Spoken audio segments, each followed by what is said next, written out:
the Oscar goes to Mr. Tarantino. Quentin Tarantino. 2. Quentin Tarantino, Roger Avary. There is no question that Quentin Tarantino is and will be one of the greatest filmmakers of all time. His off-the-wall films are known for their usage of violence. I mean, do you think that God came down from heaven and stopped him? Oh, the fuck's happening? Oh, man. Unique dialogues. Ooh, that's a bingo. Is that the way? Astounding performances by actors, and blaring soundtracks.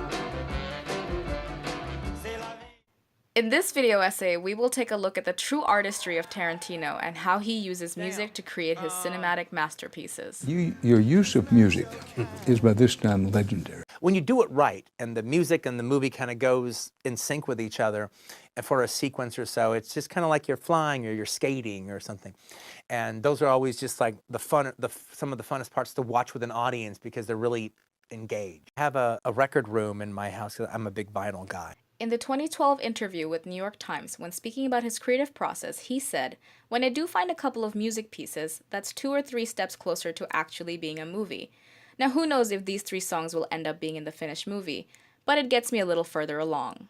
I just pace around the room and I play the music and I kind of close my eyes, and sometimes I don't even have to close my eyes. And I can see the shots just play out in front of each other, and I feel myself like I'm in the Cinerama Dome, or I'm in the Palais of the Cannes Film Festival, the Grand Palais, and I'm surrounded by people, and they're all loving it.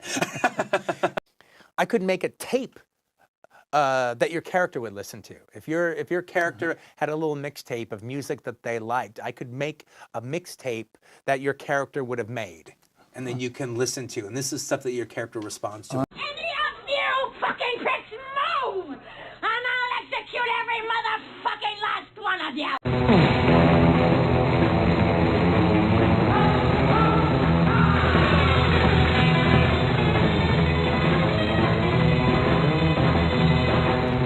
For Reservoir Dogs, Tarantino's directorial debut saw him use music exclusively from 1970s, much of which is introduced via K. Billy's super sound of the 70s and its DJ, voiced by comedian Stephen White. White's dry delivery lends itself perfectly to the fictional radio show. The many of his introductions and other snippets of dialogue are included on the official soundtrack of the movie, which only features 8 songs, 5 of which feature in the film. The content of the soundtrack is very much a case of quality over quantity. For the most part, the songs are used in a manner that complement the scenes that accompany, and in particular there's 2 scenes that feature here that have become so iconic that it's impossible to hear the song and not think of the movie. For the Pulp Fiction, Tarantino's second feature as a writer and director was produced on a modest budget and became an international smash that ended up being one of the biggest films of 1994 and one of the most influential of the decade. A film that launched and relaunched the careers of many of those involved, it still stands up as a classic of cinema to this day and hasn't dated a beat in 16 years since its release. The soundtrack to the film also proved to be hugely successful, incredibly eclectic, but each song used is perfect for the scene in which it features, and as a standalone listen, it is a great experience. For Kill Bill Volume 1, the first part of Tarantino's revenge epic, was his first film that had something resembling a score. The use of pop music is still evident, but the soundtrack was mostly organized and produced by Wu-Tang Clan's RZA. RZA is a kung fu movie obsessive, something that's evident throughout his back catalog. so he was perfect choice to provide the music here. His contribution is significant and really gives the film and the soundtrack that sense you are watching a classic of Gene, albeit one with a modern twist.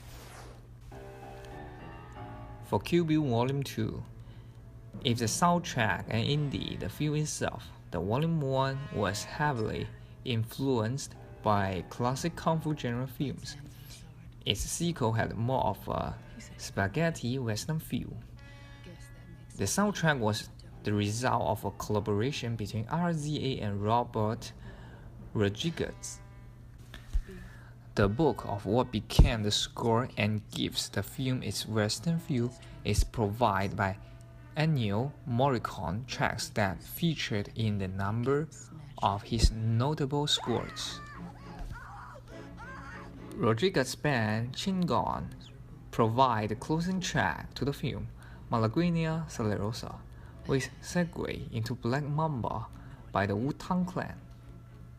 It's not as strong or accessible as the soundtrack for the previous volume, or any of the soundtrack for the Tarantino's film, for that matter, but it works well within the context of the film. For example, the very scene in Kill Bill Volume 2, the background music, there's not a powerful, but we can hear the hunger for survival and the hope of survival. The trumpet voice interspersed with the male melody is very passionate, and I feel it's not the music of the movie, it's the movie itself. Whether one is a fan or not, it cannot be denied that no other director out there recognizes a song's cinematic potential better than Quentin Tarantino does, and he has proven so with hit after hit. English, motherfucker, do you speak it? My material and my characters have to come first. Donnie! Yeah? Guy's German here wants to die for country. Oblige him. When I find a great piece of music I'd like to use, it's waiting to find the perfect marriage.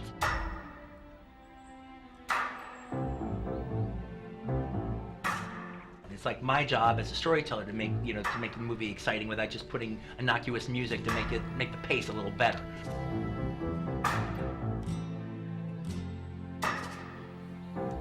So that when I put music in, it has an effect.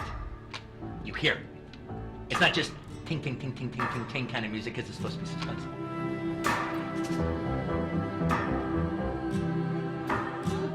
That it is about the beat. I mean, it's never just I'm throwing something over it.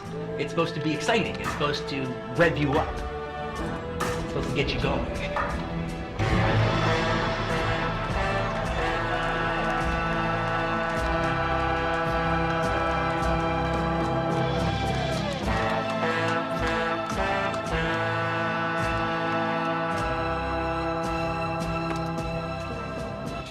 Juice.